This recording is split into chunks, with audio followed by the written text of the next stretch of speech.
Welcome to Unbound, the podcast with Beth Curry, author, storyteller, and survivor. This is where books meet real life, where Beth reads chapters from her work and breaks free from the traditional audiobook format, diving deeper into the personal experiences, lessons, and liberation behind every page. Nothing is off limits. Let's get unbound.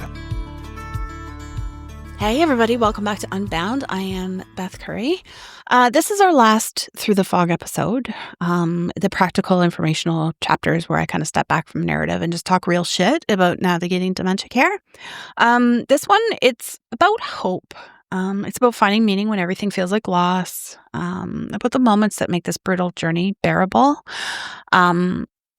Because the truth is, there's days when dementia feels like nothing but devastation, like when my mom doesn't recognize me, or when our conversations kind of circle endlessly, or when I leave Willow Grove feeling hollowed out and wondering what the fucking point is. But then there's moments that kind of change everything, like a sudden story about my dad's proposal, or a shared song, or just an unexpected laugh, or a hand squeeze that says this was a good visit. Yeah. So today I'm going to talk about those, how to find and create those moments, how to redefine what meaningful interaction means, how to take care of yourself so you don't burn out completely, and how to find purpose in a journey nobody would ever choose. Am I right? This isn't about toxic positivity or pretending that everything's fine. It's about survival, finding fragments of light in the thick-ass fog that I talk so much about, so that you can keep showing up. Like last time, I won't be reading this full chapter the way that, feedback said. Shorten it up. Don't read the whole boring ass chapter, and, just take out the key points. And that's what I'm going to do. So this is just basically going to be discussion. So we're going to start with the moments that matter. Okay. So I'll tell you about a breakthrough moment that I had with Mom. I got to Willow Grove and I found her pretty friggin' agitated, convinced that someone had stolen her purse. And I was trying to gently redirect her when a spring thunderstorm rolled in and rain was pelting the windows. And Mom stopped mid-sentence, totally captured by the sound. "I love rain," she says. She was clear and present. And then she said, "Your father proposed to me in the rain. Did I ever tell you that?" She hadn't. I don't think it's true. But for the next 20 minutes, she told me the whole story with this clarity that had been absent for months, and her agitation went away. And I glimpsed my mom through a momentarily clear window, even if it's, again, confabulation. I don't know. These are the types of moments that absolutely matter. Those unexpected connections and the brief clearings, they don't negate the difficulty, but they illuminate it with like this meaning and purpose, right? That kind of re-energizes you as a care partner or a caregiver. So there's a shift that I think you need to make, and that's to celebrate small victories. So in early dementia stages, I focused on what Mom couldn't do anymore. The losses and the decline, like super negative stuff to have to focus on. I guess that was a choice, though, that I was focusing on the negative stuff. I didn't realize that there was much positive to focus on because this loss was just beginning for me, right? It prevented me from recognizing what remained intact.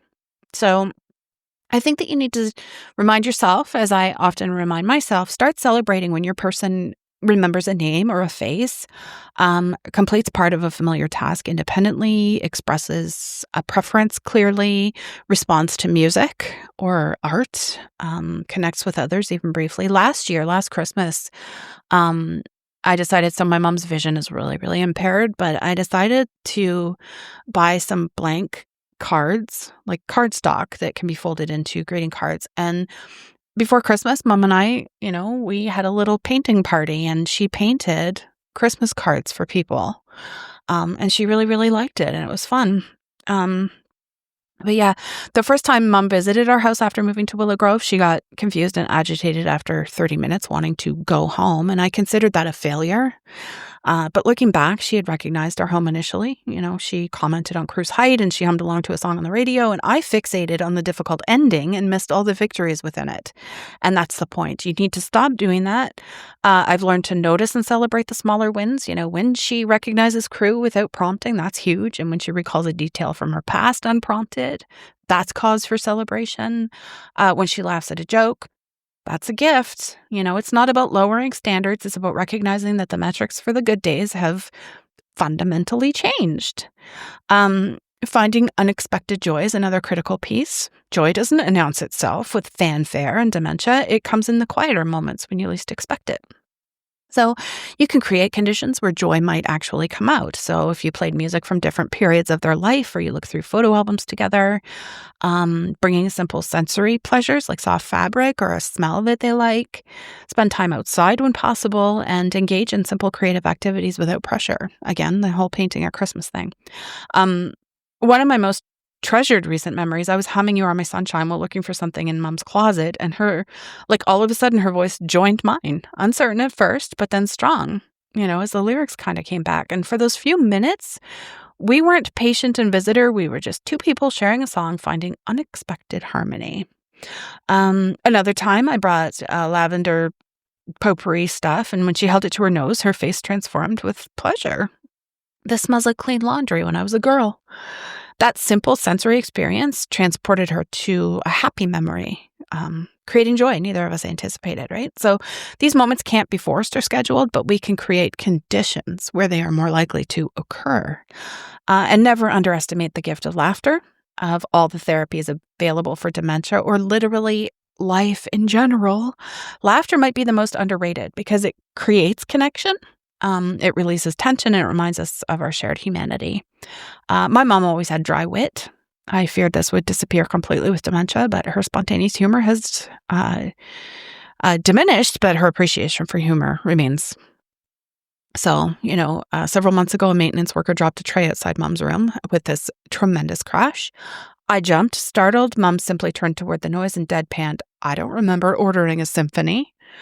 The worker laughed, I laughed, and Mom smiled, pleased with the response. In that moment, I saw the mom I've always known, quick-witted and slightly mischievous. Humor can transform difficult care situations. Before my dad died, when Mom refused medication, he'd approach it with gentle playfulness. He'd say, "These little pills are having a party and they need somewhere to go." I think it's so cute. That often worked better than logical explanations. The key is to never laugh at confusion or difficulties. Just laugh with them. Laugh alongside them. Find the absurdity in the situation and not in the person.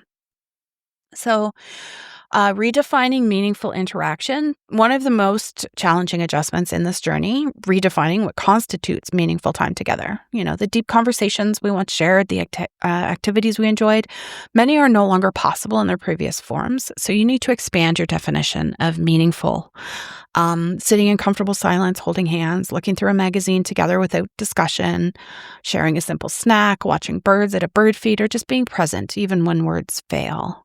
Early in Mom's time at Willow Grove, I felt compelled to fill every visit with conversation or activity. If we weren't actively engaged in something, I considered the visit unsuccessful. That pressure made visits exhausting for both of us. My breakthrough came during a visit when Mom was kind of tired. Instead of trying to engage her, I simply sat beside her and held her hand, and we watched birds outside her window together. Occasionally, we'd comment on a colorful visitor, but mostly we sat in companionable silence. As I was preparing to leave, Mom squeezed my hand and said this was a good visit. Her contentment helped me understand that presence itself, and not so much the activity or the conversation, was what mattered the most. And this realization liberated me from pressure to accomplish something during each visit. So now I come prepared with possibilities rather than expectations, right? I might bring a photo album or show her pictures on my social media, or we'd do a craft or bring her a favorite snack or whatever, but I remain open to what Mom needs that day, even if it's just, quiet companionship. I just want to get real here for a minute about burnout, because the statistics are sobering. Family caregivers for people with dementia experience higher rates of depression, anxiety, and physical health problems than non-caregivers. I discovered this the hard way. About 6 months after my dad died, taking on this responsibility for mom's care while managing my own grief, I kind of found myself with alarming symptoms. Heart palpitations, anxiety, I was fainting, insomnia, I had major mood swings. My body was sending messages that my mind was ignoring, like I was burning out.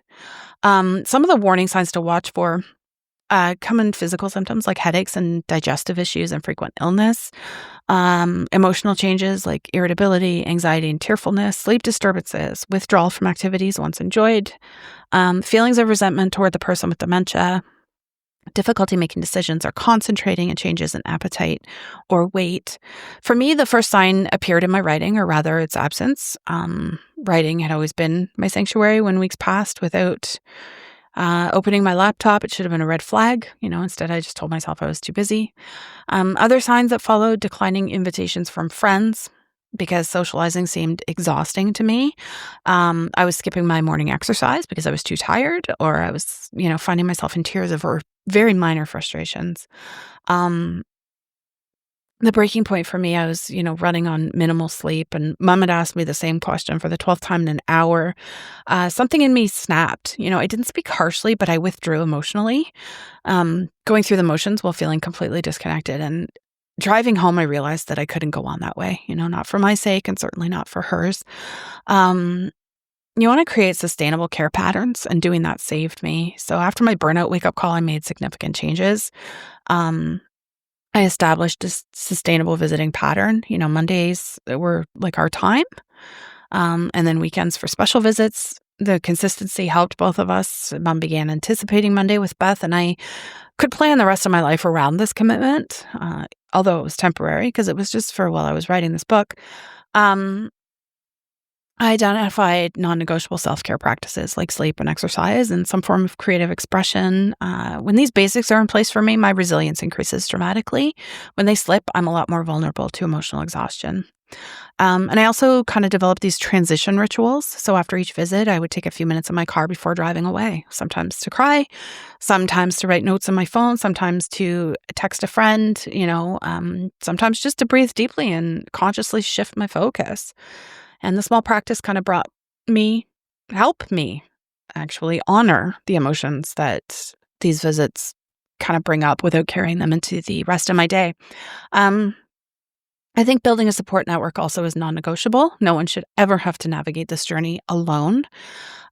So intentionally cultivating relationships that provide different support, like join a dementia caregiver support group in person or online, identifying friends who can provide different types of support, practical help, emotional support, welcome distraction. You want to do this outside of your family members because friends are kind of a different outlet.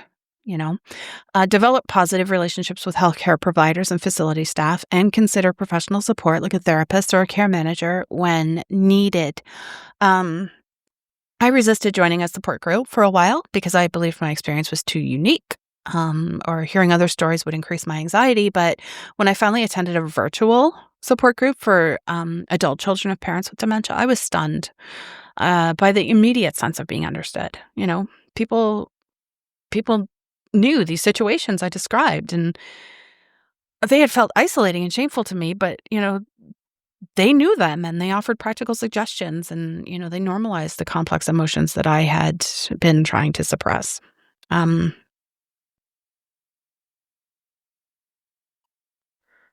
Professional support sometimes becomes necessary, not as a luxury, but as essential. Several months after Dad died, I realized I was struggling to process not just his death, but the anticipatory grief related to Mom's decline. Uh, Therapy with someone who specialized in caregiver support provided tools specific to my situation. She helped me recognize that my feelings, including the occasional relief, resentment, and guilt, were normal responses to an abnormal situation and not character flaws.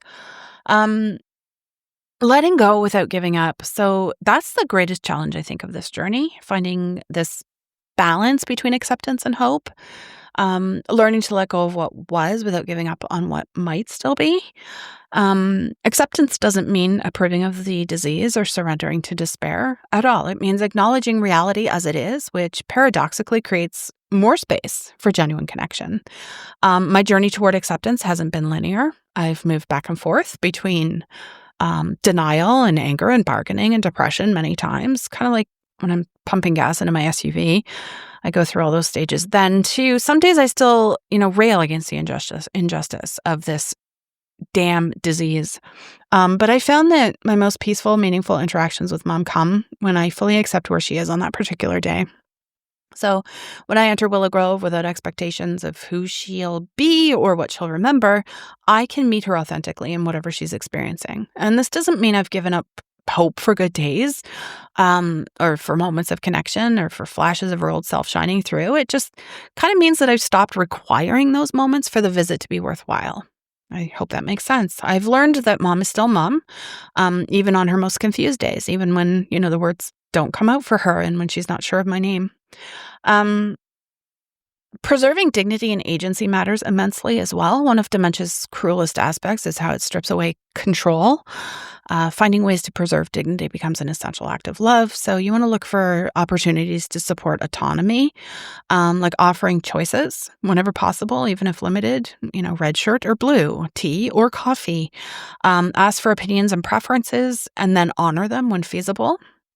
Involve the person in decisions about their care. Speak about them respectfully, never talking over them. Protect their privacy during personal care and focus on abilities rather than limitations. My mom was always put together from head to toe. Makeup just so, jewelry coordinated, clothes chosen with intention. Now she doesn't seem to care much about it anymore. And watching this transformation kind of feels like losing another piece of who she was. Sometimes a flicker of her old preferences surfaces. She'll reach for a particular necklace or comment on a lipstick shade or something. And when these glimpses appear, I try to honor them. Might seem like superficial concerns, but they connect her to something deeper. Her sense of self and her dignity and her identity as the woman who never left the house without earrings. Viktor Frankl wrote, "He who has a why to live can bear almost any how."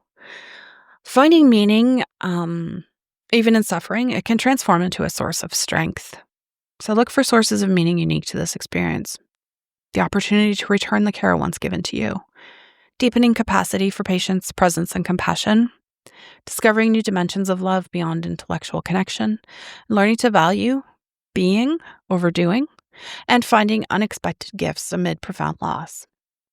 This journey with mom has changed me in ways I'm still discovering. I've developed patience I never knew I possessed. I've learned to be fully present rather than always planning ahead. And I've discovered that love expresses itself differently, but no less powerfully when circumstances change. These, to me, have been unexpected gifts. Recorded family stories I might never have asked about. Deepened relationships with other family members through shared care concerns, meaningful connections with other families walking similar paths. Most significantly, though, I've had the opportunity to care for the woman who once cared for me. That's why I do it. That's the biggest reason, because she would do it for me. If it was me, she would be there, and she would be there every damn day. She would be there more than I am for her. There's meaning in being able to reciprocate, this chance to return even a fraction of what she gave me or would give me if the roles were different. Finding meaning doesn't erase all the difficulty or grief. There's still days when the losses overwhelm the hell out of me, and when I long for the mother who taught me to bake, to be there drinking wine with me and baking, the one who could always find the right words and all of that. But alongside that grief, I found deeper appreciation for what's still there. Her smile when she sees me, or her hand reaching for mine, the essence of her that persists. I don't know what lies ahead for mom and me. And at that time, I didn't know how many more Monday visits we would share, or how the disease would progress, or what further adaptations we'd need to make. But I did know, and I do know now, that even as the fog thickens, moments of clarity still break through. Moments that remind us both that love never fails. that connection remains possible when the words aren't there, and meaning can be found in the most challenging circumstances. Caring for someone with dementia is like tending to a once vibrant garden in early autumn. The colors fade away and the blooms kind of fall and everything gets a little limp, but beneath the surface, those roots, they still run really deep, and you may not always recognize the shape of what's growing, but your presence is the sunlight. It warms and it steadies and it brings comfort when the season begins to shift. Through all of that fog, and that confusion and everything else, we continue to find each other. The hope is still there and the love is there. Changed, challenged, but it's still there, completely undefeated, right? Yeah. I'm going to wrap this up. Thank you so much for listening to this episode. If you're walking this journey yourself, I see you. I know how hard it is, and I hope that something in this episode gives you permission to celebrate the small victories, to redefine what meaningful means for you, and to take care of yourself without guilt at all. Please don't feel guilt at all. And to keep finding, pieces of hope, even on the darkest days. Support and contact info are in the show notes. Please join the Facebook group for a discussion, and I will see you in the next episode. Thanks for listening to Unbound with Beth Curry. Join the conversation in the Facebook group or visit author.bethcurry.com. Want to support the show? Head to ko-fi.com/unbound podcast. Until next time, stay unbound.